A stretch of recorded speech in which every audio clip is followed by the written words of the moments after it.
ॐ नारायणः परो व्यक्तात् अण्डमव्यक्तसम्भवम् अण्डस्यान्तस्त्विमे लोकाः सप्तद्वीपा च मेदिनी। ॐ शान्ति शान्ति शान्तिः।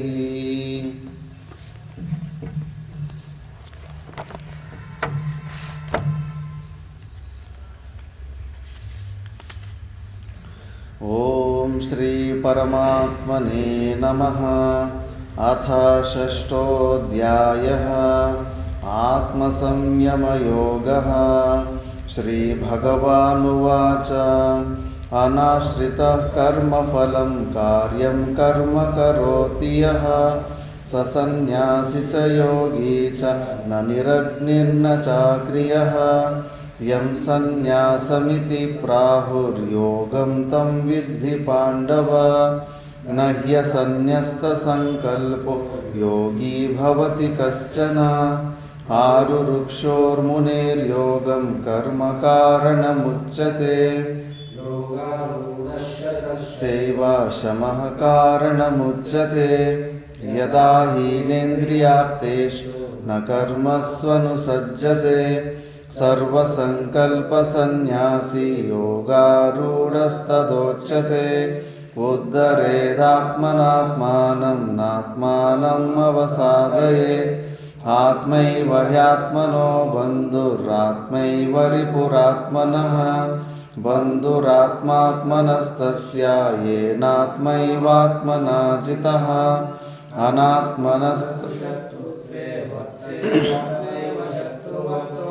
जितात्मनः प्रशान्तस्य परमात्मा समाहितः। शीतोष्णसुखदुःखेषु तथा मानापमानयोः। ज्ञानविज्ञानतृप्तात्मा कूटस्थो विजितेन्द्रियः। युक्त इत्युच्यते योगी समलोष्टाश्मकाञ्चनः। सुहृन्मित्रार्युदासीनं मध्यस्थद्वेष्यबन्धुषु।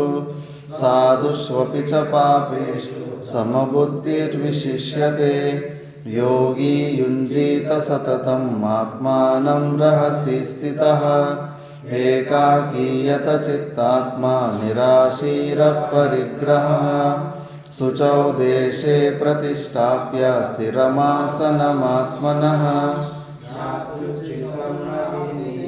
चैलाजिनकुशोत्तरं तत्रैकाग्रं मनः कृत्वा यतचित्तेन्द्रियक्रियः।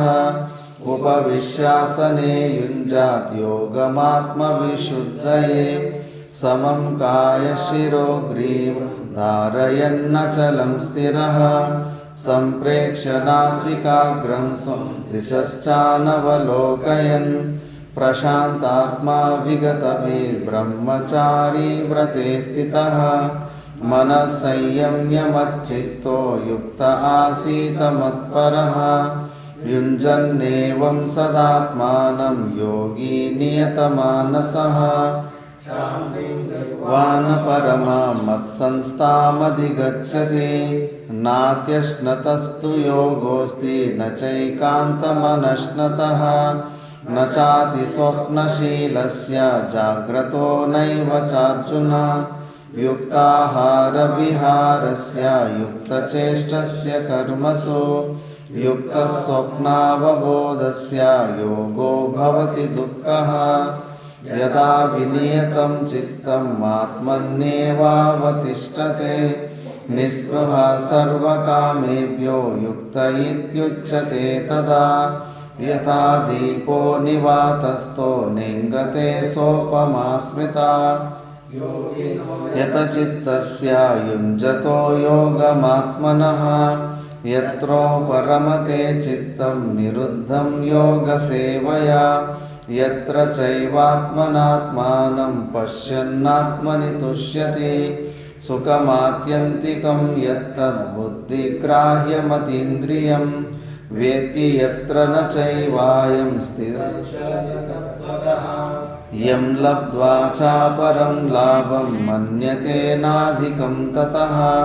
यस्मिन् स्थितो न दुःखेन गुरुणापि विचाल्यते तं विद्या दुःखसंयोगवियोगं योगसंज्ञितं स निश्चयेन योक्तव्यो योगो निर्विण्णचेतसा संकल्पप्रभवान् कामान् त्यक्त्वा सर्वान् शेषतः मनसैवेन्द्रियग्रामं विनियम्य समन्ततः शनैः शनैरुपरमेत् बुद्ध्या धृतिगृहीतया आत्मसंस्थं मनः कृत्वा न किञ्चिदपि चिन्तयेत् यतो यतो निश्चरति मनश्चञ्चलमस्थिरं ततस्ततो नियम्येतदात्मन्येव वशं नयेत्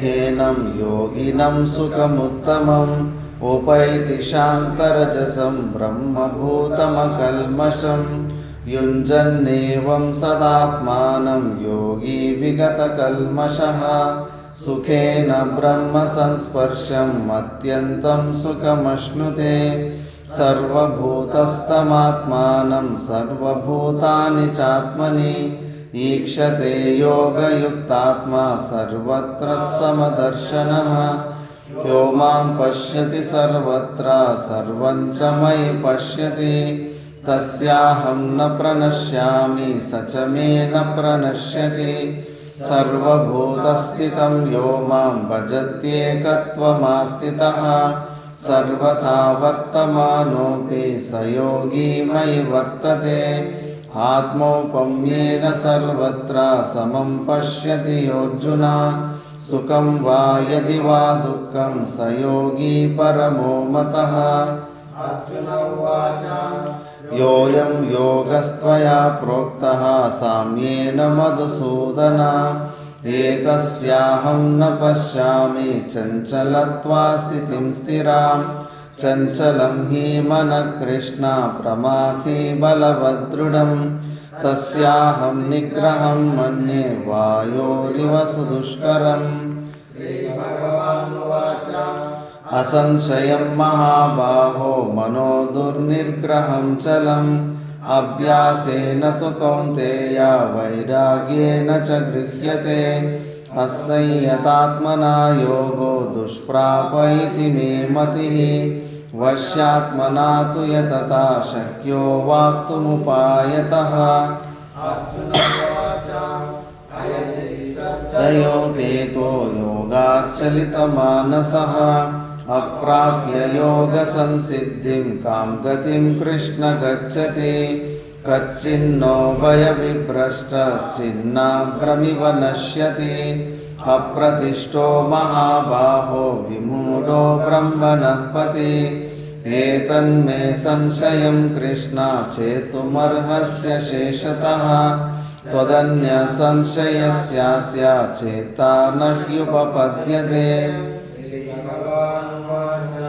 पार्थ नैवेह नामुत्र विनाशस्तस्य विद्यते न हि कल्याणकृत् कश्चित् दुर्गतिं तात गच्छति प्राप्य पुण्यकृतां लोकानुषित्वा शाश्वती समाः शुचीनां श्रीमतां गेहे योगभ्रष्टोऽभिजायते अथवा योगिनामेव कुले भवति धीमताम् एतद्धि दुर्लभतरं लोके जन्म यदीदृशं तत्र तं बुद्धिसंयोगं लभते पौर्वदेहिकं यतते च ततो भूयः संसिद्धौ कुरु नन्दन पूर्वाभ्यासेन तेनैव ह्रियते यवशोऽपि सः जिज्ञासुरपि योगस्य शब्दब्रह्माति वर्तते प्रयत्नाद्यतमानस्तु योगी संशुद्धकिल्बिषः अनेकजन्मसंसिद्धस्ततो याति परां गतिं तपस्विभ्योऽधिको योगी ज्ञानिभ्योऽपि मतोऽधिकः कर्मिभ्यश्चाधिको योगी तस्माद् योगी भवार्जुन योगिनामपि सर्वेषां मद्गतेनान्तरात्मना श्रद्धावान् भजते यो मां समे युक्ततमो मतः। इति श्रीमद्भगवद्गीतासु उपनिषत्सु ब्रह्मविद्यायां योगशास्त्रे श्रीकृष्णार्जुनसंवादे आत्मसंयमयोगो नाम షష్ఠోధ్యాయః.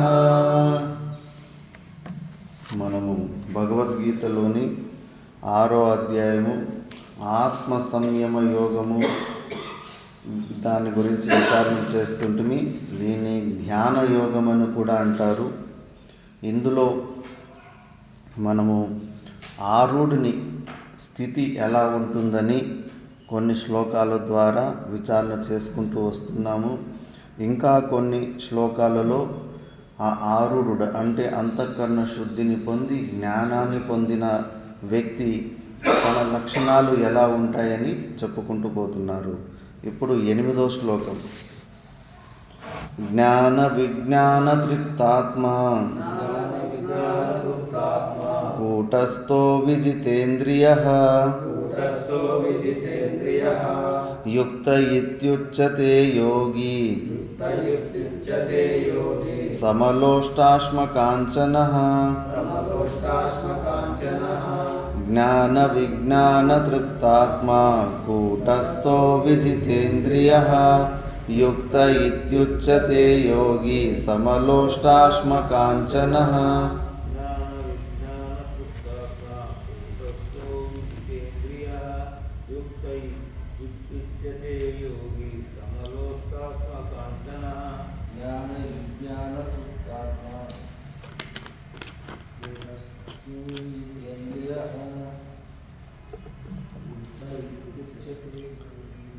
ಪೇಜ್ ನಂಬರ್ 126 ಕೆಳಗಡೆ ಇರುತ್ತೆ. 8ನೇ ಶ್ಲೋಕ.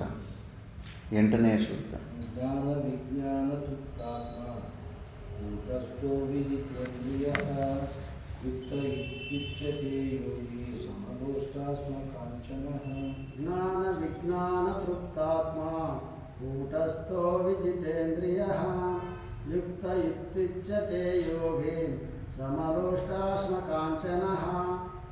ಜ್ಞಾನ ವಿಜ್ಞಾನ ತೃಪ್ತಾತ್ಮ ಕೂಟಸ್ಥೋ ವಿಜಿತೇಂದ್ರಿಯಃ ಯುಕ್ತ ಇತ್ಯುಚ್ಯತೆ ಯೋಗಿ ಸಮಲೋಷ್ಟಾಶ್ಮಕಾಂಚನಃ.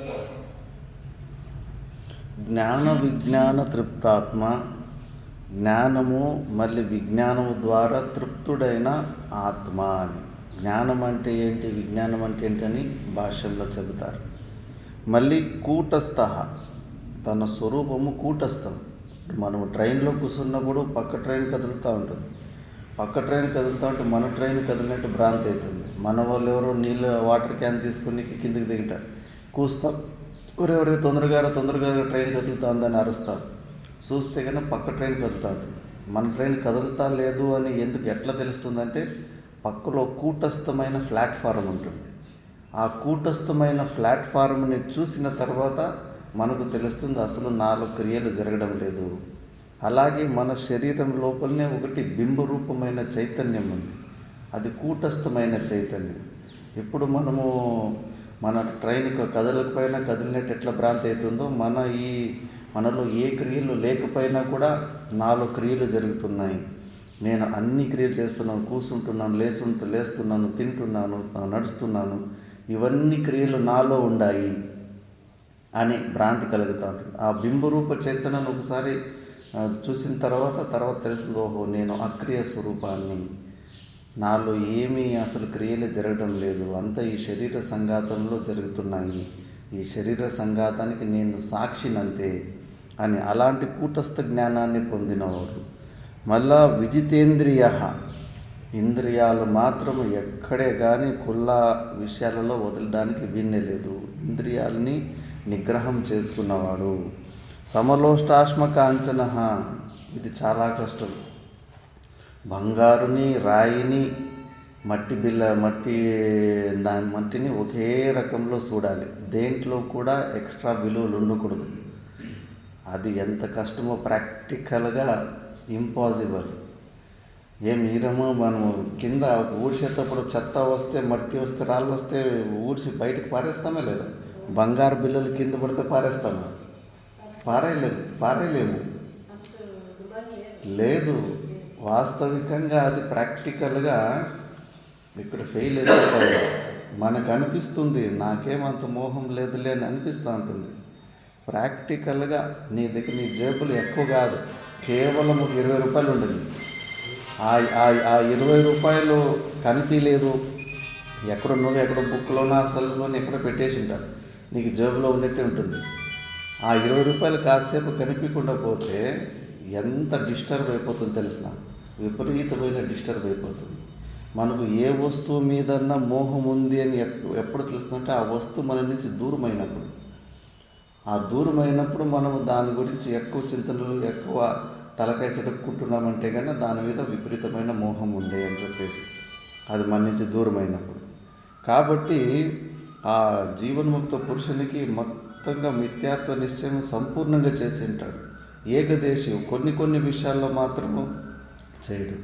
మన మనసు ఏంటంటే అది ఎప్పుడు ప్రతిబింబ పక్షపాతి కాబట్టి కష్టమైన ఏమైనా పనులుంటే అక్కడ తొందరగా మిథ్యాత్వ నిశ్చయం చేస్తుంది.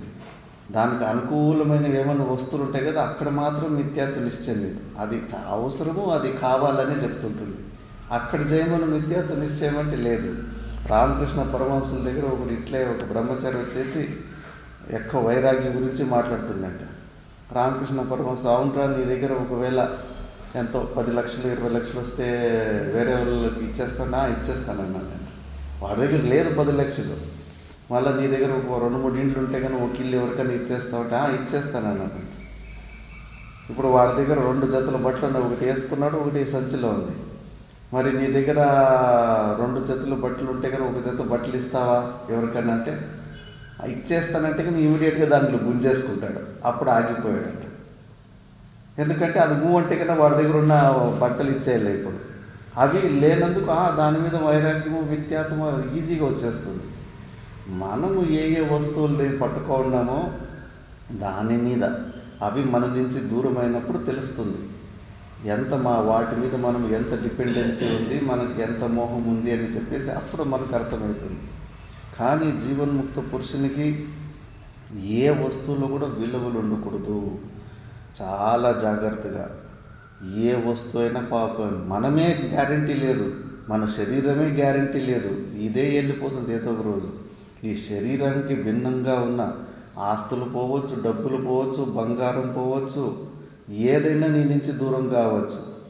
కాబట్టి దాని మీద ఉన్న ఆశలు ఇప్పుడే మనసులో నుంచి దూరం ముందుగానే వదిలిపెట్టి రెడీగా ఉండు. ఆ పరిస్థితి వచ్చినప్పుడు ఆ వస్తువు నుంచి దూరమైనప్పుడు నీకు ఎక్కువ దుఃఖం ఉండదు.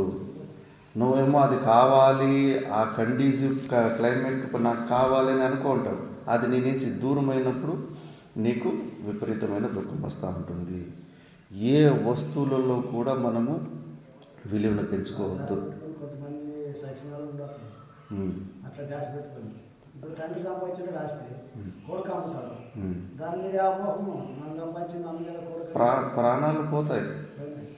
ఇక్కడే మా భక్తులోనే కొంతమంది చూశారు, ఒక సైట్ కొన్నారు, వాడు ఒకే సైట్ని అమ్మేటప్పుడు 3-4కి అమ్మేసిండు. ఇట్లా మోసపోయాము. అది 35 లక్షల సైటు బెంగళూరులో.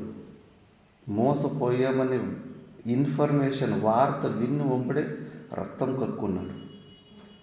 కొంచెం హెచ్చు తక్కువైతే ప్రాణమే పోయేది. మరి దాని మీద ఉన్న ఓవర్ అటాచ్మెంటే కదా,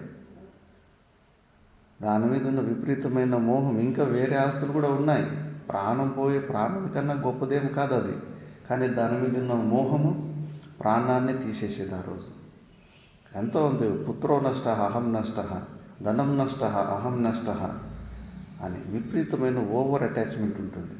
కాబట్టి ఆ విలువల్ని వదిలిపెట్టుకోవాలి. అందుకే ఈ సన్యాస ధర్మాలు, బ్రహ్మచర్య ధర్మాలు, మనము ఏది మనకు సెక్యూరిటీ మనకుంటే వాటినే వదిలిపెట్టి రమ్మంటారు. సెక్యూరిటీ వేదాంతం వద్దంటారు. ఫుల్ బేర్ హ్యాండ్స్, ఎంప్టీ హ్యాండ్స్లో ఉండి చూడు అంటారు.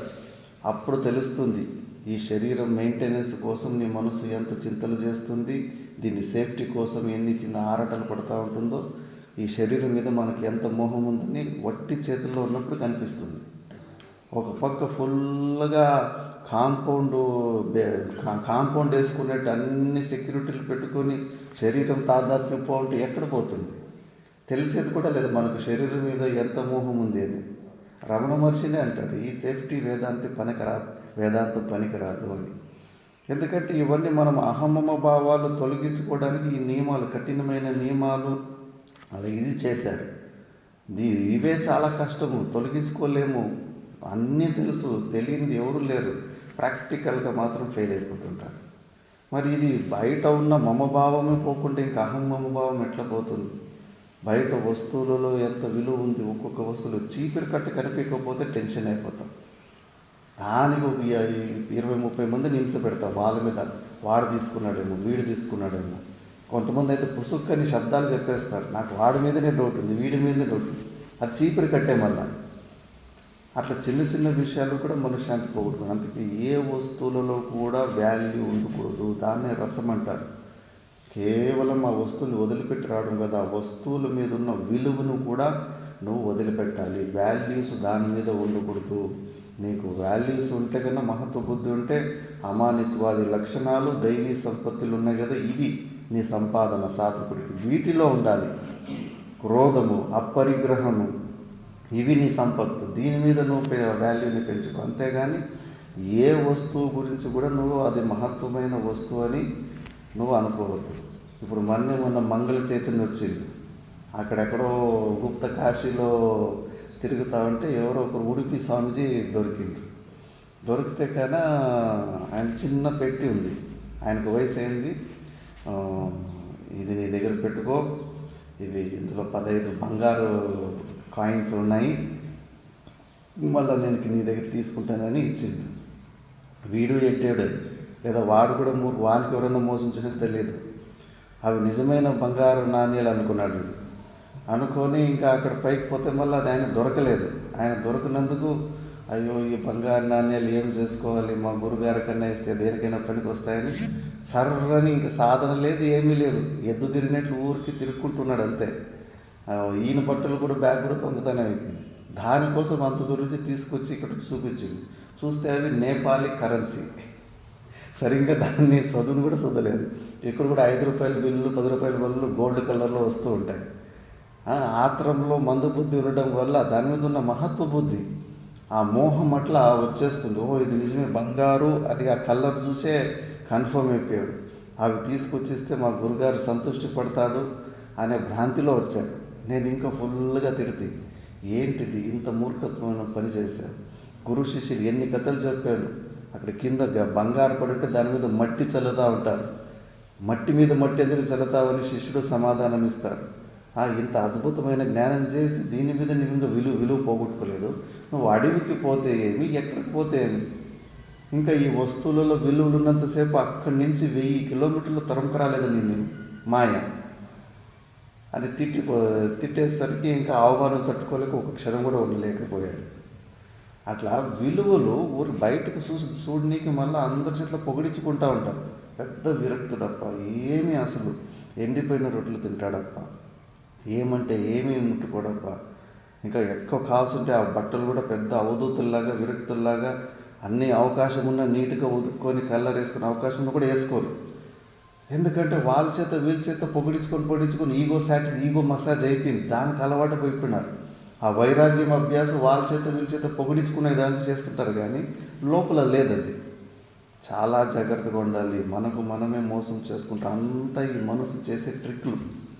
కాబట్టి ఏ వస్తువులలో కూడా విలువ ఉండకూడదు. రామకృష్ణ పరమహంసంటే చిన్నపిల్లాడు నిరంజనానంద అనిపిస్తుంది. మార్కెట్లోకి తీసుకొని రూపాయి బిళ్ళ కింద కనిపిస్తుంది.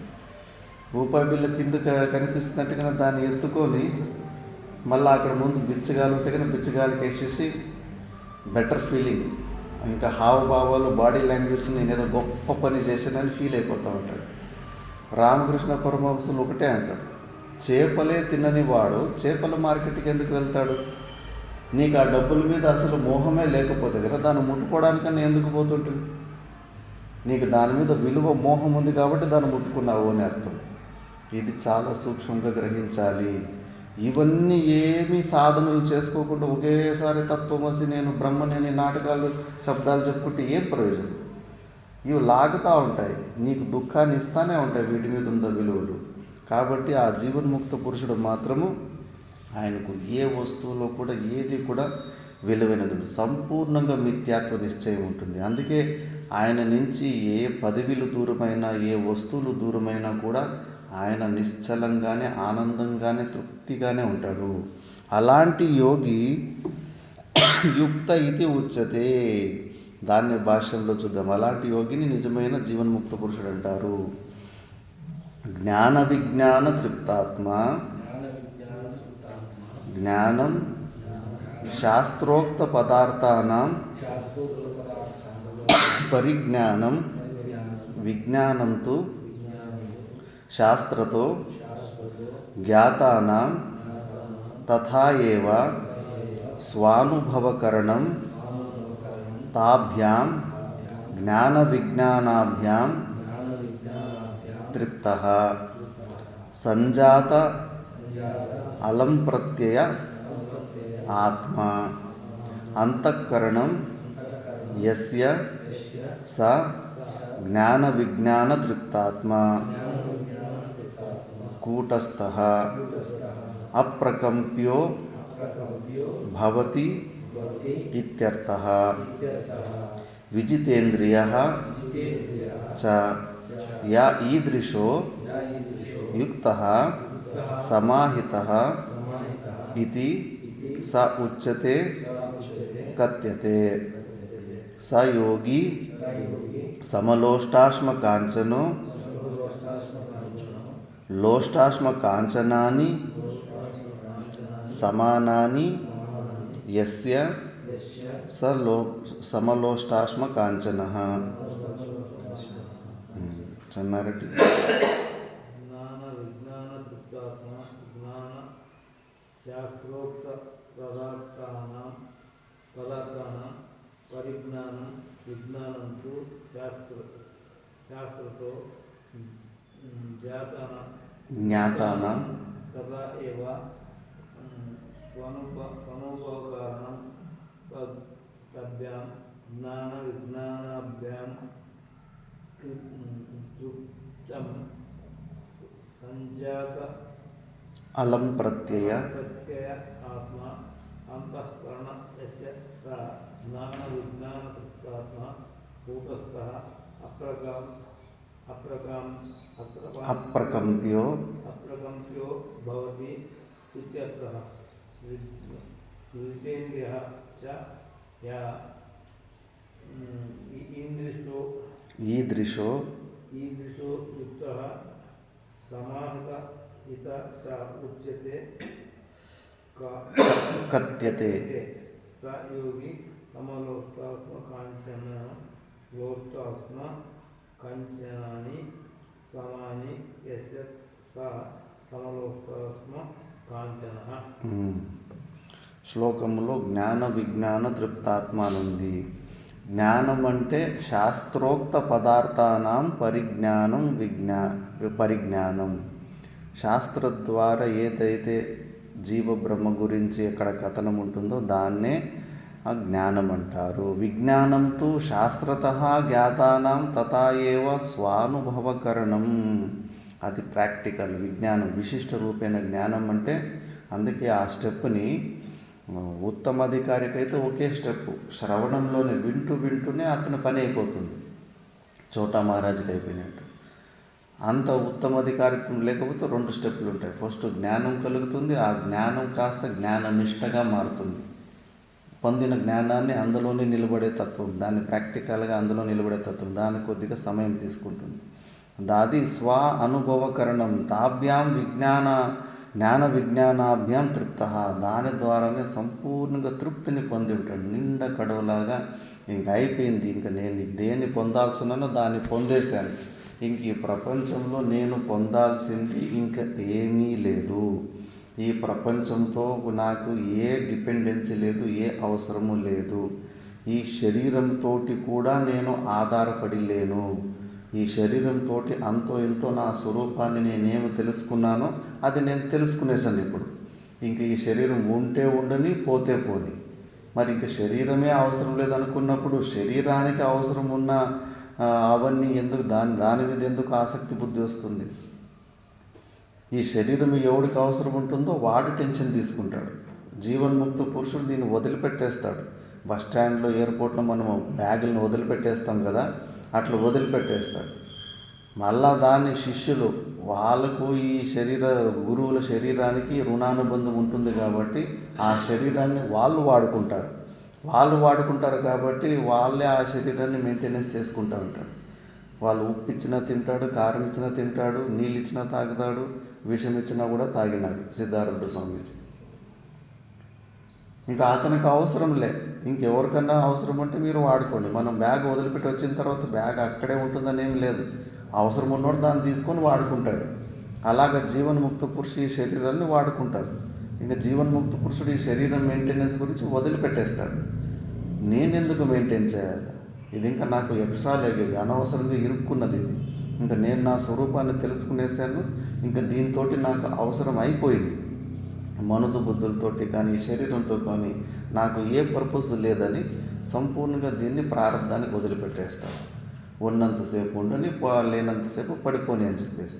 ఇది ఎవరికన్నా ఉపయోగం ఉందా శిష్యులకి ప్రపంచంలో అంటే కన్నా వాళ్ళు దీన్ని వాడుకొని అని చెప్పేసి సంపూర్ణంగా వదిలేసి రిలాక్స్గా ఉంటాడు. అప్పుడు శిష్యులు వాళ్ళే మనం ఎంత వద్దన్నా కూడా వదిలిపెట్టరు. వాళ్ళు వాడుకోవాలనుకున్నప్పుడు ఫుల్గా వాడుకుంటారు. దయానంద సరస్వతి స్వామి రిషికేశ్లో బాగా మంచి 4-5 బ్యాచ్లు 10 బ్యాచ్ల వరకు పాఠం చెప్పిండు. లాస్ట్లో ఇంకంత వయసు అయిపోయింది, 80 దాటేసింది వయసు. అన్ని పైపులే, మూత్ర విసర్జనకు పైపే, ఊపిరి తీసుకోవడానికి పైపులే, అంత వెంటిలేషన్లో. ఆ వెంటిలేషన్లో వద్దరా, నన్ను వదిలిపెట్టేంట్రా, ఇంకా నేను ప్రవచనాలు కూడా చెప్పే సామర్థ్యం లేదురా, ఊరికి ఈ వెంటిలేషన్లో దాని మీద పెట్టి నాకు ఏమి సుఖమేముంటుంది, అంత నరకమే కదా. అన్ని పైపులే, ముక్కులో నుంచి పైపులు, నోట్లో నుంచి పైపులు, ఆ కింద పైపులు, అన్ని పైపులే. వద్దరా, వదిలిపెట్టేంటి, నేను ఇంక శరీరం వదిలిపెట్టారంటే వదిలిపెట్టలేదు. 2 సంవత్సరాలు లాగిండ్రు. మరి ఆయన చేతిలో లేదు. ఎందుకంటే శిష్యులకు ఆ శరీరం కావాలి. ఆయనకు వద్దనిపిస్తుంది, వదిలిపెట్టాలంటే కూడా వదిలిపెట్టలేదు. అట్లుంటుంది ప్రారంభం. అందుకే ఈ శరీరం గురించి చింత చేయకు. పని అయిపోయింది, నువ్వు నీ స్వరూపాన్ని నువ్వు తెలుసుకున్నావు. ఎందుకు దీన్ని పోషణార్థం కోసం టెన్షన్ తీసుకుంటావు? తొందరగా పడిపోని. చెప్పాను కదా, వివేకానందునికి బొట్టనేళ్ళ నుంచి తల వరకు అన్ని రోగాలు ఉంటే ఒక్కటి కూడా పత్యం పాటించలేదు. ఎందుకు గురుగారంటే కదా, చాలు ఇప్పటి వరకు ఈ శరీరంలో ఉన్నారు, ఇదే ఎక్కువైపోయింది అని చెప్పేసి. ఎవరు ఇష్టపడతాడు ఇంత దుర్గంధమైన ఈ శరీరంలో ఇంకా ఉండాలంటే కన్నా? అవివేకం కాకపోతే ఇంకేం మన చేష్టలు. ఇంకా దీనివల్లనే, ఇలాంటి శరీరం వల్ల, మోహం వల్లనే, అనాది కాలం నుంచి ఈ అలవాటు వల్లనే మళ్ళీ జనంకి వచ్చేస్తున్నాం. మళ్ళా దీన్ని రక్షించుకునే ప్రయత్నాలు, పోషించుకునే ప్రయత్నాలు, దాని గురించి భవిష్యత్తు చింతనలు, ప్లానింగ్లు, అవన్నీ ఇంకా తాదాత్మ్యాన్ని పెంచుకుంటూ పోతే కానీ దీని తాదాత్మ్యం ఎట్లా తెగుతుంది? అందుకే ఈ జ్ఞానంతో తృప్తిని పొందినవాడు ఆ నిర్ణయం తీసుకోగలుగుతాడు. లేదు, ఇంకా ఏదో ఈ శరీరం నుంచి నేను పొందేది ఉంది, సెల్ఫ్ డౌట్ ఉంది, నేను ఇంకా జ్ఞానాన్ని సరిగ్గా పొందలేదు, మనసు బుద్ధులతోటి నాకు ఇంకా అవసరం ఉంది, ఇంకా నేను జ్ఞానాన్ని సరిగ్గా పొందలేదు అనే అవసరం ఉన్నోడే ఈ శరీరాన్ని కాపాడుకునే ప్రయత్నాలు చేస్తాడు. నువ్వు శరీరాన్ని కాపాడుకుని పోషించుకునే ప్రయత్నాలు చేస్తున్నావంటే దీని అవసరం నీకు ఉంది. దీని ఆలంబన, ఈ శరీర ఆలంబన, మనసు బుద్ధుల ఆలంబన నీకు అవసరం ఉందని ప్రూవ్ అవుతా ఉంది. విపరీతంగా నీకు అవసరం ఉందని ప్రూవ్ అవుతా ఉంది. మరి అప్పుడైనా నువ్వు నాకు ఇంకా జ్ఞానం కలిగలేదని డిసైడ్ తీసుకో. జ్ఞానము కలిగి ఉంది అంటున్నావు, ఇంకో పక్క విపరీతంగా శరీరం గురించి, శరీర విషయాల గురించి చింతనలు, టెన్షన్లు తీసుకుంటున్నావు. ఒక చిన్న రోగాలు వస్తేనే కదిలిపోతాయి కూసాలు. ఒక వృద్ధావస్థ వస్తేనే, మా గురుగారు అన్నారు, చిన్న వయసులోనే బ్రహ్మచర్య అవస్థలో వచ్చేసాడు. 45-50 సంవత్సరాలు వచ్చినప్పుడు అందరూ సాధువులు భయం వేస్తుందంట వృద్ధావస్థలో. వచ్చి ఏదో ఒకటి ఆశ్రమం చేసుకోవాలా, గుడి చేసుకోవాలని. అప్పటి వరకు ఏ భక్తులు ఎవరికి ఏమీ ఎక్కువ అటెన్షన్ ఇచ్చిండ్రు. అప్పుడు తయారు చేసుకుంటారట. ఎవరన్నా మంచి భక్తుల్ని చేసుకోవాలా, దాన ధర్మాలు, అడిగే అలవాట్లు, చిన్న కుటియాలు, ఆశ్రమాలు కట్టుకునే అట్లా. ఎందుకంటే భయం. వృద్ధావస్థలో ఎవరు నాకు సెక్యూరిటీ అంటే. మరి అందుకే అవన్నీ రాకముందునే యావత్ స్వస్థం ఇదం శరీరమరుజం యావచ్చ దూరే జర యావత్ క్షయో నాయుష ఆత్మశ్రేయసి తావదేవ కార్యప్రయత్నోపుమాన్ సందీప్తే భవనేతు కూపఖననం కీదృశ. ఎప్పుడు ఆరోగ్యంగా ఉంటామో అప్పుడే ఈ పని చేసేసుకోవాలి కదా. వికారానికి వచ్చినప్పుడు నీకు ధైర్యం సాలదు, ధైర్యం పడిపోతుంది. శరీరం మీద ఉన్న మోహం అంతా ఎంత కాదు, దీని మెయింటెనెన్స్, దీని భవిష్యత్తు గురించి టెన్షనే ఉంటుంది ఎప్పుడు. మరి ఎందుకంటే నువ్వు జ్ఞాన విజ్ఞానాభ్యాం నా తృప్త, నువ్వు ఇంకా పొందలేదు ఆ తృప్తిని, ఆ సంపూర్ణమైన జ్ఞానాన్ని పొందలేవు. శ్రవణమన్న సాధనలు కూడా తీసి పక్కన పెట్టేసినావు. ఒక పుస్తకం 2 పుస్తకాలు చదివినావు, ఇది అవసరం లేదు నేను తెలుసుకునేసినాను, దాన్ని పక్కన పెట్టేసినావు. ఈ భయము పోతా లేదు, అందుకే నువ్వు భ్రష్టుడు అయిపోతావు. చాలా జాగ్రత్తగా ఉండాలి. మరి దీంట్లో జ్ఞాన విజ్ఞానాభ్యాం తృప్త వాడు మాత్రమే ఈ సమలోష్టాశ్మ కాంచన, ఈ కూటస్థ విజితేంద్రియ, ఇవన్నీ వాడే అవగలుగుతాడు.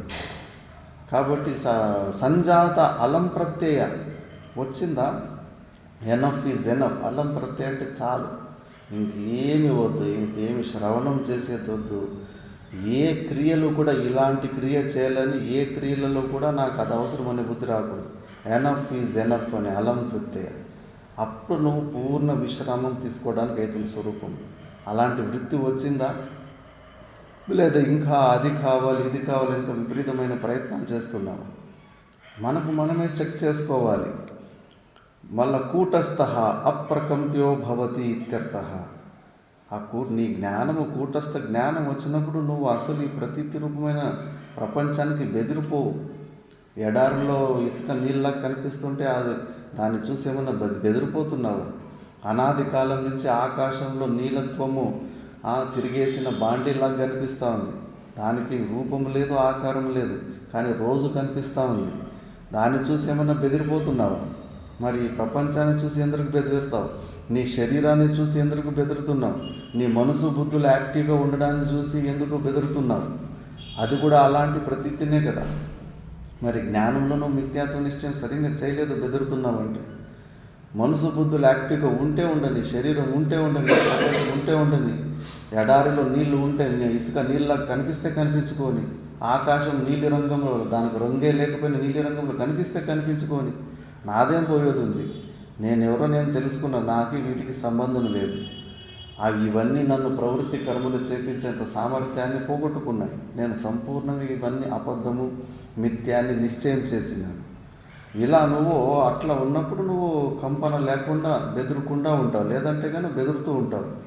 పక్క ట్రైన్ కదిలినప్పుడు బెదురుతావా లేదా? అయ్యో నా ట్రైన్ కదులుతా ఉంది అని చెప్పేసి. మళ్ళీ ప్లాట్ఫారం కూటస్థమైన ప్లాట్ఫారం చూసిన తర్వాత లేదులే నా ట్రైన్ కదలలేదు అని చెప్పేసి రిలాక్స్ అవుతావా లేదా? అలాగే మన స్వరూపంని చూసిన తర్వాత అప్రకంప్య భవతి. విజితేంద్రియ, ఇంద్రియాల్ని గెలిచి ఉంటాడు. యహ ఈదృశో యుక్త సమాహిత ఇది సా ఉచ్యతే కథ్యతే. సా యోగి సమలోష్టాశ్మ కాంచనో.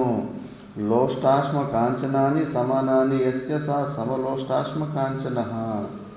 ఆ విలువలు మట్టిలో ఉన్న విలువ, బంగారులో ఉన్న విలువ, ఎండిలో ఉన్న విలువ అన్నీ ఒకేలాగానే మట్టి పదార్థాలలాగానే కనిపిస్తుంటాయి. అవన్నీ భూమిలో దొరికే రాళ్ళు అంతే.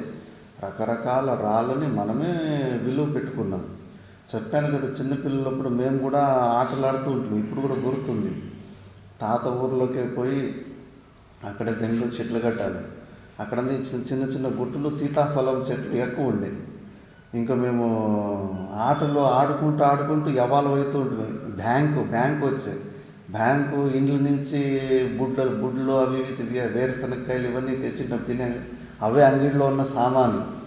ఆ కాయలే సీతాఫలం కాయలు తెంపుకొని అవి కూడా పెట్టుకునేది. ఇంకా డబ్బులు కావాలి కదా ఆటకు.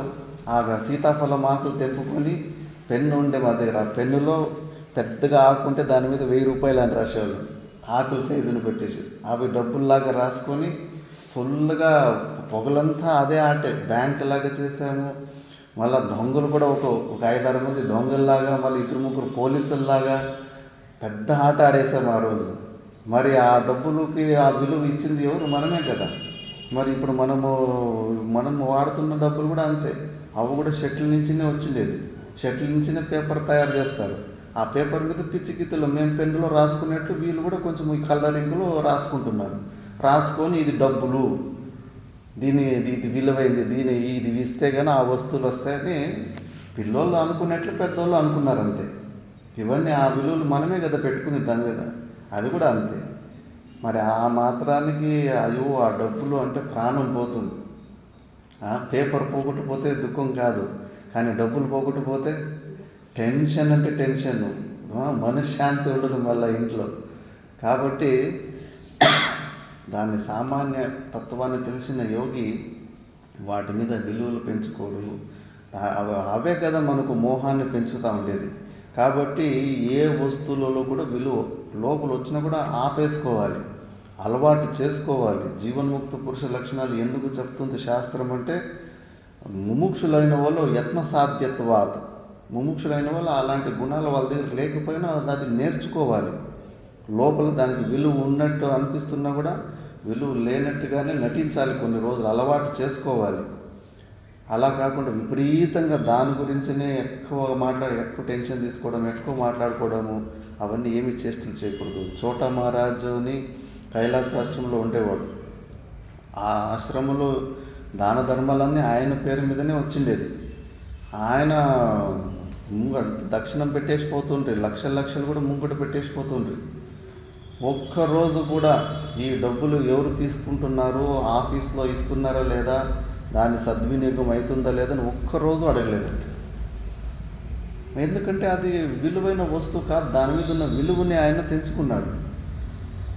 మనము ఎవరికైనా సొంత కొడుకులకి తండ్రి ఒక 500 ఇస్తే కన్నా ఓహో సీసీ కెమెరా లాగా పనిచేస్తాడు.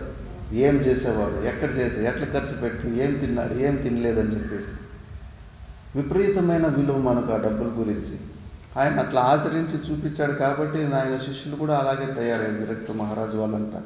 కాబట్టి ఆ విలువని చంపుకోవాలి. జీవన్ముక్త పురుషుడు ఆ విలువని చంపుకో ఉంటాడు. నెక్స్ట్ శ్లోకంలో సుహృన్మిత్రార్యుదాసీనం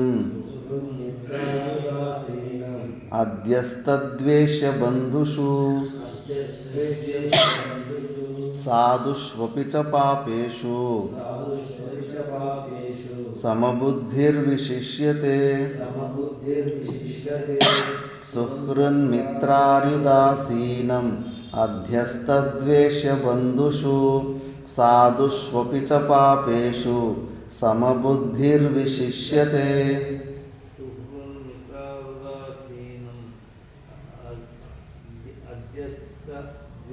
బంధుషు స్వాదుష్వపి చ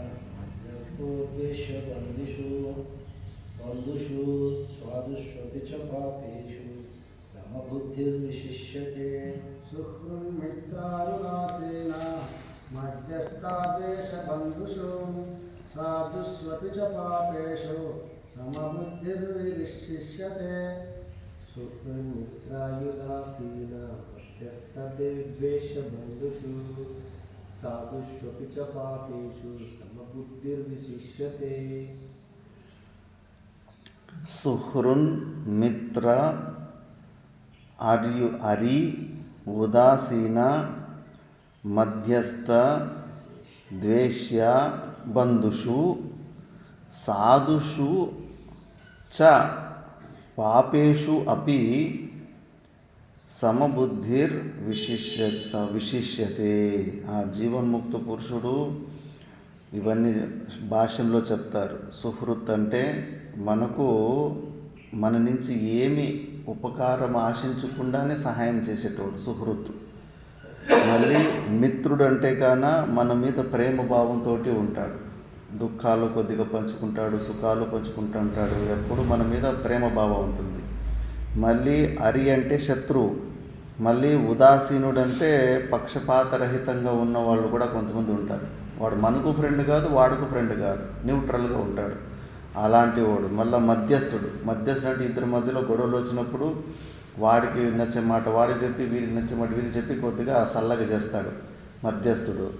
మళ్ళా మనల్ని ద్వేషించేవాళ్ళు, మళ్ళా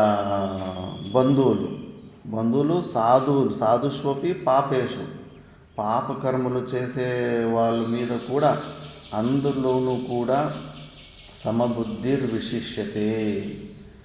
ఇది కూడా చాలా జాగ్రత్తగా మనం ఇది చేసుకోవాలి. అనవసరంగా మన చుట్టూ జరుగుతున్న విషయాలలో చూసి డిస్టర్బ్ అయిపోతుంటాం.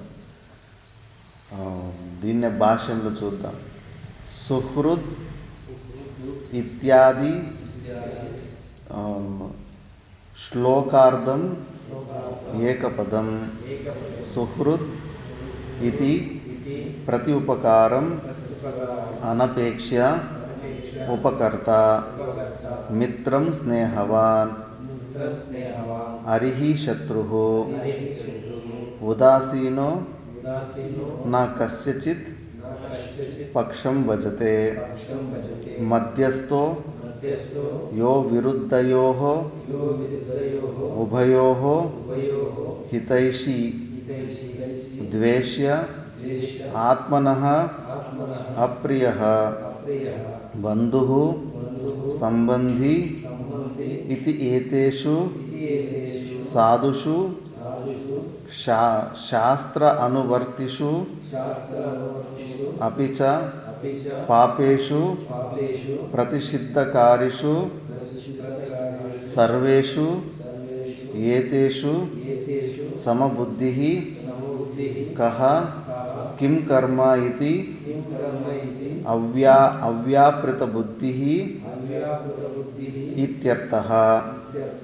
విశిష్యతే విముచ్యతే ఇతి వా పాఠాంతరం.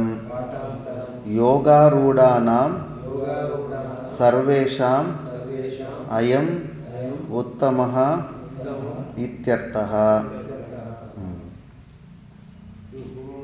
నీదైపోయింది.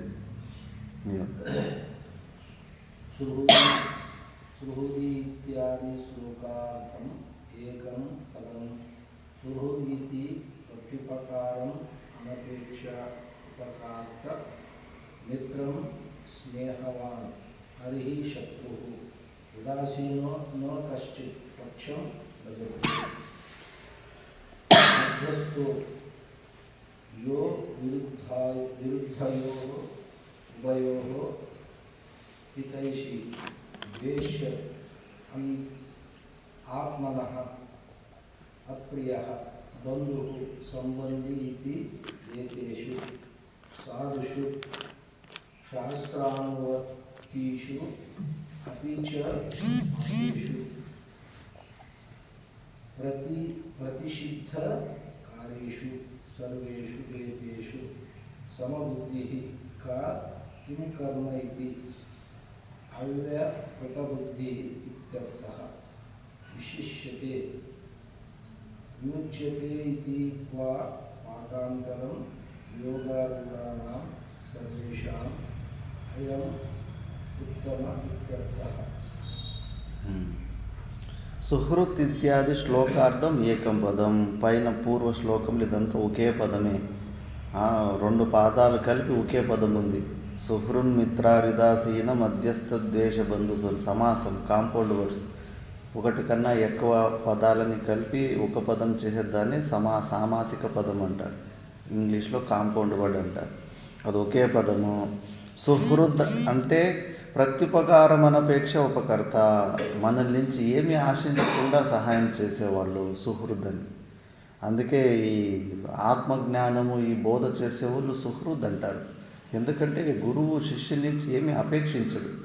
ఇప్పుడు మా రోడ్డు నిలుచుకుంటాము. ఎవరో కొత్త వారు ఊరుకుందిరానికి రావాలని పోతారు. ఊరుకుందికి పోవాలంటారు. టక్కని ఇటే ఇంకాస్త ముందుకు వెళ్ళిపో అంటాం.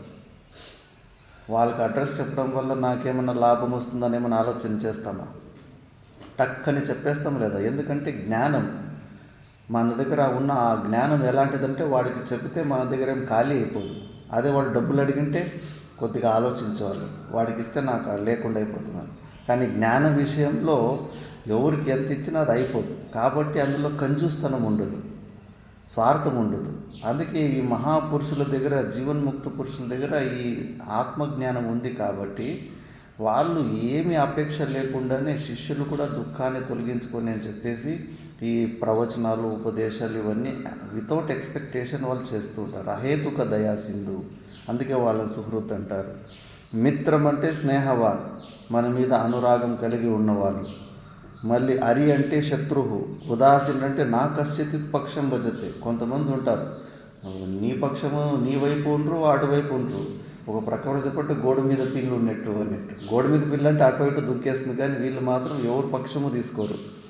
మళ్ళీ మధ్యస్థోహో యో విరుద్ధయోహో ఉభయోహో హితైషి. ఇద్దరు మంది గొడవలు పడింటారు, కానీ ఇద్దరికి ఒక కామన్ ఫ్రెండ్ ఉంటాడు. ఆ ఏదైనా రాజీలు చేసుకోవాలంటే కానీ వాడి ద్వారానే చేసుకుంటా ఉంటారు, అలాంటి వాడు. మళ్ళీ ద్వేష అంటే ఆత్మనః ప్రియ, మనల్ని ద్వేషించేటోళ్ళు కూడా ఉంటారు మన ప్రారంధానికి అనుకూలంగా. బంధువు అంటే సంబంధి. ఇది ఏతేషు సాధుషు అంటే సాధులు అంటే ఎవరు? శాస్త్రానువర్తిషు, శాస్త్రం చదివిన విద్వాళ్ళల్లో కూడా. అపిచ పాపేషు, పాపుల్లో కూడా. ప్రతిషిద్ధకారిషు సర్వేషు ఏతేషు సమబుద్ధి, అందరిలో కూడా సమబుద్ధి ఉంటుంది. కహ కిం కర్మ ఇది అవ్యాపృత బుద్ధి ఇత్యర్థః.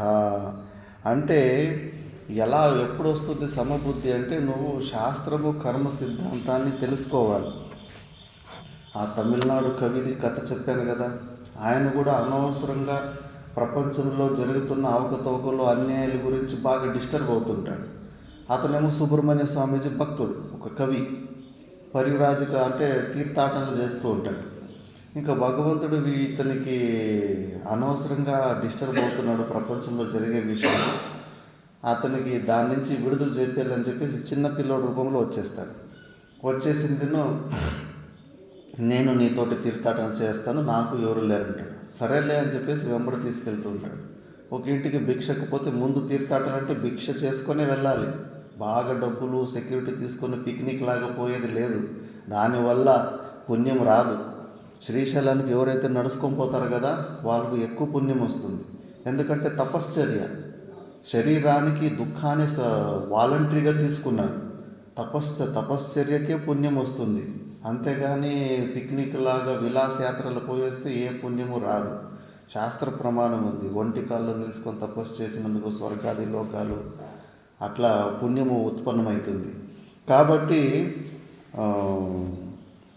ఆ కవి కూడా ఇలాగే వెంబడి తీసుకెళ్తుంటే భిక్షాటనకు ఒక ఇంటికి పోతాడు. పోతే అక్కడ మంచిగా ఎండి వెండి వీళ్ళు కాళ్ళు కడిగి అంతా అతిథి దేవోభవ అని చెప్పేసి మంచి వెండి ప్లేటు వెండి గ్లాసులో ఇచ్చి మంచి మంచి భోజనాలు వడ్డిస్తారు. ఆ పిల్లగాడు రూపంలో ఉన్న దేవుడు అంత బాగా తిన్న తర్వాత ఆ వెండి గ్లాసు జోల్లోకి వేసుకొని దొంగతనం చేసుకొని వచ్చేస్తాడు. ఆ కవి చూడనోడు ఒకట బయటకు వచ్చి తిడతాడు, నీకేమన్నా బుద్ధి ఉందా? ఇంత మంచిగా మనల్ని దేవతల్లాగా చూసుకున్నారు, అక్కడ నువ్వు ఎండి గ్లాస్ కొట్టేశావు, నీకు ఇప్పుడు కాదు ముందు చెప్తావు అంటాడు. మళ్ళీ ఇంకా అలాగే నడుచుకుంటూ పోతూ ఉంటే దారిలో ఎక్కడ ఊర్లు ఉండవు, ఏమి ఇండ్లు ఉండవు, బాగా ఆకలి అయిపోయి ఉంటుంది, శక్తి ఉండదు. అక్కడ వీళ్ళు వస్తుంది, వాడు పరమ కంజూసు. ఈ సాధువులు బిచ్చగాళ్ళలాగంటే అసలు నచ్చదు అతనికి. పోయి అడిగితే కానీ లేదు పో అని చెప్పేసి తిట్టి మరి దున్నపోతల్లాగా ఉన్నారు, కష్టపడుతున్నది కదా అని తిడుతున్నాడు, కానీ ఏమి ఇస్తలేడు. అయ్యో ఏదో నిన్నటిదో మొన్నటిదో ఏదైనా పారేసే అన్నం ఉంటేనే కొంచెం ప్రాణము కాపాడుకొని వెళ్ళిపోతాము అంటే పాసిపోయిన అన్నం వేస్తాడు కొద్దిగా. సరేనే అప్పుడు ఆ ఆకుల్లో ఆ అన్నం తిన్నా కూడా జీర్ణమైపోతుంది. దాన్ని తిని కొద్దిగా ప్రాణం తగ్గించుకొని మళ్ళీ బయటకు వస్తారు. ముందు ఫస్ట్ ఇంట్లో కొట్టేసిన వెండి గ్లాసు అక్కడ పెట్టేస్తాడు. బయటకు వచ్చి ఇంకా కవికి కోపం వస్తుంది. కాదురా, మంచి వాళ్ళ దగ్గర కొట్టేసావు, ఈ దుష్టుడు దుర్మార్గుడు ఉంటే కన్నా వీళ్ళకి ఆ వెండి గ్లాస్ ఇచ్చేసి వచ్చినావు కదా అంటే, ఇప్పుడు కాదు నీకు ముందు చెప్తాను పో.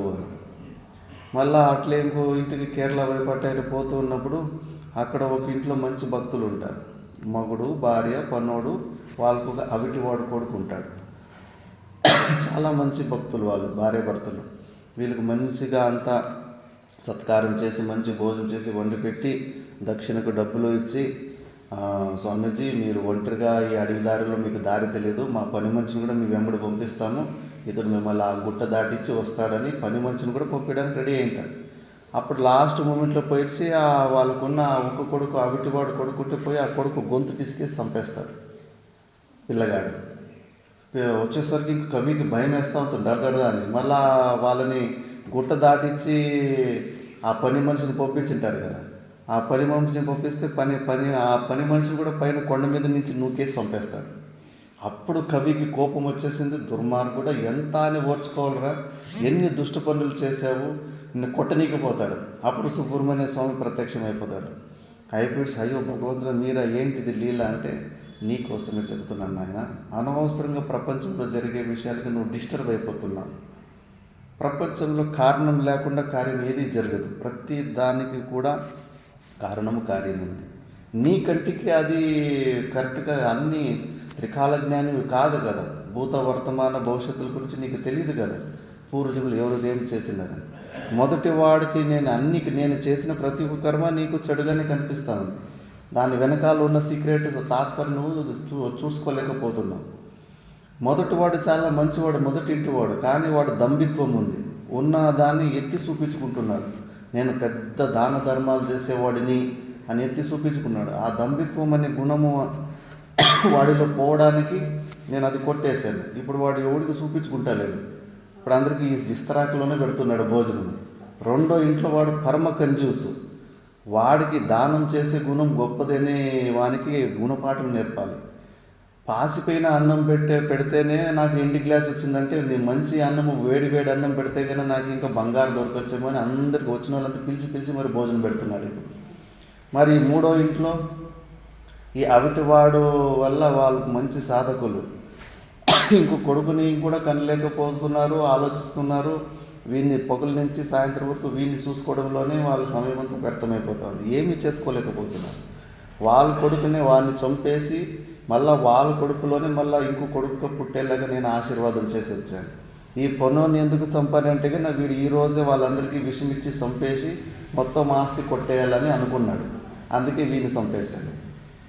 ఇలా ప్రపంచంలో అన్నీ కూడా సమంగానే కరెక్ట్గానే జరుగుతున్నాయి. మనము కార్యాన్ని చూస్తున్నాం కానీ దాని వెనకాల ఉన్న కారణాన్ని మనకు తెలియదు. ఈయన జైన ఋషి మహావీర్ జైన్, ఆయన నిలుచుకొని సమాధిలో ఉంటే ఎవడో ఒక ఆవు తప్పిపోయి ఉంటుంది. ఆ తప్పిపోయిన ఆవు ఈయన సమాధి నిలుచుకునే చోట రెండు వైపులు ఉంటాయి కాలడుగులు. అప్పుడు ఏమయ్యా నా ఆవు ఇటు వచ్చింది, అడుగులు చూస్తే అటు ఇటు రెండు వైపులు కనిపిస్తున్నా, ఎటువైపు పోయింది నా ఆవు అంటాడు. ఆయన సమాధి స్థితిలో ఉన్నప్పుడు సగం కళ్ళు తెరిచి ఉంటాయి, పెదవుల్లో స్మైల్ ఉంటుంది, ఆనందం వ్యక్తంగా ఉంటుంది. వీడు వింటున్నాడు, కావాల్సి కన్నా వీడు చెప్తలేడు అని కోపం వచ్చేసిందును ఐరన్ రాడ్ తీసుకొని ఈ చెవు నుంచి ఆ చెవుకి కూర్చేసి ఉంటాడు. మళ్ళా సాయంత్రం శిష్యులు వచ్చేసి ఏంటి కొంచెం సహజ స్థితికి వచ్చినప్పుడు ఆ చెవులో నుంచి రాడని పీకుతారు. పీకితే ఆ నొప్పి తట్టుకోలేక పెద్ద కేకలు పెడతాడు. అప్పుడు శిష్యులు అంటారు, ఏమి గురుదేవ, నువ్వు తెలుసుకుంటే కన్నా కంటి చూపుతోనే భస్మం చేయొచ్చు, అంత అనిమ విరిమాది సిద్ధులు అవన్నీ ఉంటాయి, మీకు ఇలాంటి గతి వచ్చింది ఏంటి అని అడుగుతారు. ఇందులో ఏముంది నాయన, నేను ముందే చెప్పాను కదా కారణము కార్యమని. పూర్వజనంలో నేను రాజుగా ఉంటే వీడు నా వీసన కర్ర వీసే సేవకుడు, హ్యాండ్ ఫ్యాన్ గాలి వీసే సేవకుడు. ఎండాకాలం రాత్రి నేను పడుకుని నిద్రపోయిన తర్వాత గాలి వీపడం ఆపేసేవాడు. ఒక 2-3 సార్లు చెప్పాను, తిట్టాను అన్ని. అయినా కూడా నేను నిద్రపోయిన తర్వాత మళ్ళీ వాడు పడుకునేసాడు. ఒకరోజు ఇలాగే నేను ఏదో టెన్షన్లో ఉన్నాను, ఆ రోజు నిద్రపోతున్నాను. ఎండాకాలం వాడు మధ్యలో నిద్ర వెళ్ళిపోయాడు. నాకు నిద్ర చెడిపోయింది. కోపం వచ్చేసి నీకు ఇన్నిసార్లు చెప్పినా నీకు చెవుడానికి వినిపిదని చెప్పేసి చెవులో వేడి సీసం కాల్చి చెవుల్లో పోసింటాడు. మరి ఆ ప్రారంభ కర్మ వాడు ఈ జన్మలో వచ్చేసి చెవులకు కూర్చేసిపోయాడు. మనం ఏమనుకుంటాము, వాడు అలాంటి దుష్టుడు ఎట్లున్నాడు ప్రపంచంలో, ఎంత అన్యాయం జరుగుతూ ఉందని. ఎందుకు జరుగుతుంది అన్యాయం? వీడు చేసిన పని, వీడు పూర్వజన్మలో చేసిన పని. ఇప్పుడు సమ్మక్క సారక్కలో 14 లక్షలు కోళ్ళు, మేకలు, గొర్రెలు కత్తిరించారు. హిట్లర్ని దుష్టుడు, దుర్మార్గుడు అంటాడు. మరి ఇవి హత్యలు కావా? మర్డర్లు కాదు ఇవి. మరి అవి తెగినప్పుడేమో హాయిగా ఆనందంగా ఉంటుంది గొర్రెకి కానీ ఏదైనా కానీ మెడ తెగినప్పుడు. మరి అవి రివెంజ్ తీర్చుకోవద్దా? మరి రివెంజ్ తీర్చుకున్నప్పుడు ఎట్లా? పాకిస్తాన్లో పుట్టాలి, చైనాలో పుడతాయి, వచ్చి రివెంజ్ తీసుకుంటాయి. మరి ఇదే కర్మ సిద్ధాంతం, ఇదే మరి రివెంజ్ తీసుకోవాలంటే ఏదో రూపంలో రావాలి కదా. మళ్ళీ మనం భగవంతుని తిట్టుకుంటాము. పుణ్యభూమి క్షేత్రంలో రమణ మహర్షి ఎందుకు ఆపలేదు బ్రిటిష్ వాళ్ళని? రామకృష్ణ పరమహంసలు ఎందుకు ఆపలేదు? వివేకానందుడు ఎందుకు ఆపలేదు? ఎందుకు ఆపుతారు? నువ్వు మాత్రము సాచివు. నువ్వే తప్పులు చేసేసి నీకు ఇప్పుడు పనిష్మెంట్ వచ్చేటప్పుడు నీకు మళ్ళీ ఇవి కావాలని భగవంతుడు నువ్వు జడ్జి ఉన్నట్లు అంతే. ప్రతి నువ్వు చేసుకున్న కర్మలకే నువ్వు ఫలాన్ని అనుభవిస్తూ ఉంటావు. ఇలా ఉన్నప్పుడు అప్పుడు నువ్వు ఇలా అందరిలోనూ నువ్వు బయట జరుగుతున్న ఏ క్రియల్లో కూడా నువ్వు డిస్టర్బ్ కావు. కారణం లేనిది ఏమీ లేదు. సిద్ధార్థ స్వాములకు విషము తెలిసి కూడా మరి తీసుకుంటాడు. ఆ విషము తాగే ప్రారంభం ఉందంటే ఎవరికో ముందు విషం ఇచ్చిండాలి కదా భవిష్యత్తు పూర్వంలో. అలా ఉన్నప్పుడు అది మళ్ళీ ఆ శరీరానికి అలా రాని వస్తూ ఉంటుంది. కాబట్టి ఎవ్వరూ తప్పించుకోలేరు. పెద్ద పెద్ద మహర్షులే, రామకృష్ణ పరమహంసలకు థ్రోట్ క్యాన్సర్, రమణ మహర్షులకు వీపు మీద క్యాన్సర్, ఎవరు కర్మఫలాన్ని తప్పించుకోలేరు. కాబట్టి ఇవన్నీ తెలుసుకొని అందరిలో కూడా, అందుకే ఇక్కడ ఎందుకు వచ్చిందంటే పాపుల్లో కూడా ప్రతిషిద్ధకారిషు, పాపేషు అంటే ప్రతిషిద్ధకారిషు సర్వేషు, దుష్టబుద్ధులు తప్పుడు పనులు చేస్తున్న వాడిలో కూడా నీకు పరమాత్ముడే కనిపించాలి. అధిష్టానం లేకుండా ఆరోపితంలో ఏ క్రియలు జరగవు. ఇప్పుడు బ్రిటిష్ వాళ్ళు వచ్చినప్పుడు మన భారతదేశంలో పెద్ద పెద్ద కన్నుకట్టు మ్యాజిక్లు చేసేటోళ్ళు, ఈ తోలు బొమ్మలు ఆడిపించేవారంట. అట్లా పెద్ద పెద్ద కన్నుకట్టు మ్యాజిక్ షోలు చేసేటోళ్ళు ఉండరు. ఇప్పుడు కూడా ఉన్నారు. పెద్ద ఏనుగుని తెప్పిస్తారు, ఇట్లా చూపించి మళ్ళీ చూస్తే అక్కడ మాయమైపోయింది. అంత పెద్ద ఏనుగుని ఎక్కడన్నా బెంచ్ కింద దాచిపెట్టినకి కూడా రాదు. ఎక్కడ పోతే పెద్ద పెద్ద జిరాఫల్ని చూపిస్తారు, మళ్ళీ అట్లే మాయం చేస్తారు. బ్రిటిష్ వాళ్ళు వచ్చినప్పుడు ఇప్పుడు ఏమీ లేదు, వ్యక్తి పెద్ద యుద్ధము జరిగినట్టుగా స్క్రీన్ మీద చూపిస్తున్నాడు నాటకంలో. బ్రిటిష్ ఆఫీసర్ చూసేసి అప్పటికి కొత్త కెమెరాలు వచ్చింది. కెమెరాలు అంతా అన్ని వైపులు పెట్టిపిచ్చేసి, నాకు మహాభారతము యుద్ధం జరిగింది కదా, ఆ యుద్ధం ఎంత ఘోరంగా భీకరంగా జరిగిందో నాకు అది చూపి అన్నాడు. 1 నెల టైం అడిగింది. ఎందుకంటే ఆ కనుకట్టు చేసేటోడు ఆ కథనంతా చదవాల, ఎవరెవరి రోల్ ఏంటి, ఎవరెవరు ఎట్టెట్లా యుద్ధం చేశారని వాడి బుర్రలో అవన్నీ రావాలి. అప్పుడు దాన్ని కూడా చూపించగలడు. సరే అని చెప్పేసి నువ్వు చూపిస్తే అద్భుతంగా అంత అన్ని వేల మందిని, అన్ని లక్షల మందిని ఒకే స్క్రీన్ మీదనే చూపించిండు. వీళ్ళంతా కెమెరాలు పెట్టి రికార్డ్ చేసి మళ్ళీ ఫోటోలు తీసి చూస్తే వీడు ఆ కనుకట్టు చేసే వ్యక్తి జపం చేసుకుంటూ కూర్చున్న ఆ ఒక్క ఫోటోనే వచ్చింది. ఎటువైపు నుంచి ఫోటో తీసినా వాడు ఒక్కడే వచ్చాడు, కానీ ఆ స్క్రీన్ మీద కనిపించిన వాళ్ళు ఎవరు రాలేదు ఫోటోలు. కన్నుకట్టు ద్వారా ఒకే వ్యక్తి అన్ని ఏనుగులు, గుర్రాలు, మనుషుల్లాగా ఆయనే అట్లా కనిపించుకున్నాడు. మరి అందులో పాండవుడు వేరా, కృష్ణుడు వేడా, అర్జునుడు వేడా? ఎవరి మీద? ఆ వ్యక్తి, ఆ కన్నుకట్టు చేసిన వ్యక్తి మహాభారత యుద్ధంలో 80 కోట్ల మంది చచ్చారు. సంక్షిప్తుకులు అన్నీ చేర్చుకుంటే కానీ అక్షౌని సేనాల్లోనే హెచ్చు తక్కువ 19 లక్షల దాకా, 18 అక్షౌనిలో 19 లక్షల మంది ఉన్నారు. గుర్రాలు, ఏనుగులు, హెచ్చు తక్కువన్నీ.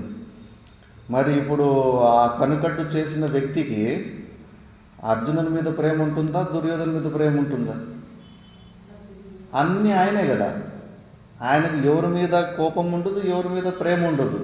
ఆయన ఒక్కడే అన్ని శరీరాలుగా కనిపించుకున్నాడు. కానీ చూసిన వాళ్ళకి మాత్రము పాండవుల మీద కొద్దిగా ప్రేమ, కౌరవుల మీద వీళ్ళు దుష్టుడు, దుర్మార్గుడు, ఆ విలన్ రోల్ చేసిన వాళ్ళ మీద విపరీతమైన కోపం వస్తూ ఉంటుంది. ఢిల్లీలో రామాయణము నాటకం జరుగుతూ ఉంటే రావణాసురుని రోలు బాగా చేస్తే ఎవరో స్టేజ్ చూస్తున్నాడు, లేచిపోయి స్టేజ్ మీద పోయి రావణాసురుని కొట్టి వచ్చాడంట చెప్పు తీసుకొని. ఒరే దుర్మార్గుడా, ఇన్ని ఇబ్బందులు పెడతావు కదరా మా సీతమ్మ తల్లికి అని చెప్పేసి. అట్లా మనకు భేదబుద్ధులు వస్తాయి, కానీ వాడు కన్నుకట్టు చేసేటోనికి అందరూ ఒకటే, అందరూ తన స్వరూపమే. అలాగే ఇది జగన్నాటక సూత్రధారి పరమాత్ముడు. ఆ పరమాత్ముడు ఒక్కడే అధిష్ఠానుడు, సత్యంగా ఉన్నాడు. ఆయన మీదనే ఇవన్నీ నాటకాలు జరుగుతున్నాయి. ఆయనకు దొంగల మీద ఎందుకు కోపం వస్తుంది? రుద్ర మంత్రంలోనే స్థేనానాం పతయే నమో నమః, దొంగల రాజువి దేవుడా నీకు నమస్కారం, దేవుని శివుణ్ణి. ఎందుకంటే అంతా ఆయనే ఉన్నాడు, దొంగ ఆయనే, పోలీసు ఆయనే. మరి ఎందుకు నువ్వు అనవసరంగా టెన్షన్ తీసుకుంటావు? అందుకే నువ్వు అందరిలో ఏం చూడాలా? అస్థి బాతి ప్రియ, ప్రతి ఒక్క వస్తువులో 5 కాన్సెప్ట్లు ఉంటాయి. అస్థి, బాతి, ప్రియ, నామ, రూప. ఈ మైక్ ఉంది, మైక్ ఎగ్జిస్ట్, అస్థి. మైక్ ప్రియం, ఇది మనకు దీనిలో ప్రియత్వం ఉంది కాబట్టి మనం దీన్ని వాడుకున్నాం. ఇది మనకు పనికి రాకుండా పోయింటే పారేసేవాళ్ళం. మళ్ళీ ఇది అస్థి, భాతి, ఇది దీని జ్ఞానం కూడా ఉన్నది. అది మైకు నేనున్నానని తెలుసుకోలేకపోయినా మనమైతే తెలుసుకుంటున్నాం కదా, నేను ఉన్నానన్న జ్ఞానము నా దగ్గర ఉంది. మళ్ళీ మనకు మనమే ఆత్మనస్తు కామయ సర్వం ప్రియమవుతుంది. మనకు మనం అంటే చాలా ఇష్టం. ఈ మైకులో కూడా ప్రియత్వం ఉంది, ఎవరికొవరికి ఇది ఇష్టం ఉంటుంది. ఇంకా ఎక్స్ట్రాగా ఏముందంటే పేరు, ఒక ఆకారం, నామము, రూపము. ఇవి 2 మాత్రం వేరువేరుగా ఉంటాయి. నువ్వు నీ బుద్ధి ద్వారా ఈ 3 మాత్రమే గ్రహించాలి. అస్థి, బాతి, ప్రియ అంటే సత్తు, చిత్తు, ఆనందము, ఎగ్జిస్టెన్స్, కాన్షియస్నెస్, అల్టిమేట్ హ్యాపీనెస్. ఇవి 3 మాత్రమే నువ్వు అన్నిటిలోనూ చూసి అలవాటు చేసుకున్నప్పుడు అప్పుడు నువ్వు సమదర్శి అవుతావు. సమబుద్ధిర్ విశిష్యతే, అది మాత్రమే చూడాలి. నామరూపాల వైపు పోయినావా భేద బుద్ధులు వచ్చేస్తాయి. ఆ 2ని నామరూపాలని చూసే అలవాటును మనం వదులుకోవాలి. నేను స్త్రీని, నేను పురుషుని, ఇవి కూడా భేదాలే కదా. నువ్వు నామము, రూపాలు చూసుకొని ఈ భేదం వచ్చింది నీకు. ఆ 2 తీసే నువ్వు నేను అంతా ఒకటే ఉంటాను, ఆ భేదాలు. అలాగా కహ కిం కర్మ ఇది అవ్యాకృత బుద్ధి ఇత్యర్థః. విశిష్యతే అంటే విముచ్యతే ఇది వా పాఠాంతరం. యోగారూఢానాం సర్వేషాం అయం ఉత్తమః ఇత్యర్థః. యోగారూఢులలో ఎవరైతే ఇలాంటి సమబుద్ధి, సమదర్శిగా ఉంటారో వాళ్ళు చాలా ఉత్తమమైన జీవన్ముక్త పురుషులు, గురువులు అని అర్థము. ఇంకా మిగతాది మనము నెక్స్ట్ క్లాస్లో చూద్దాం. ఓం పూర్ణమదః పూర్ణమిదం పూర్ణాత్ పూర్ణముదచ్యతే పూర్ణస్య పూర్ణమాదాయ పూర్ణమేవావశిష్యతే. ఓం శాంతి శాంతి శాంతి.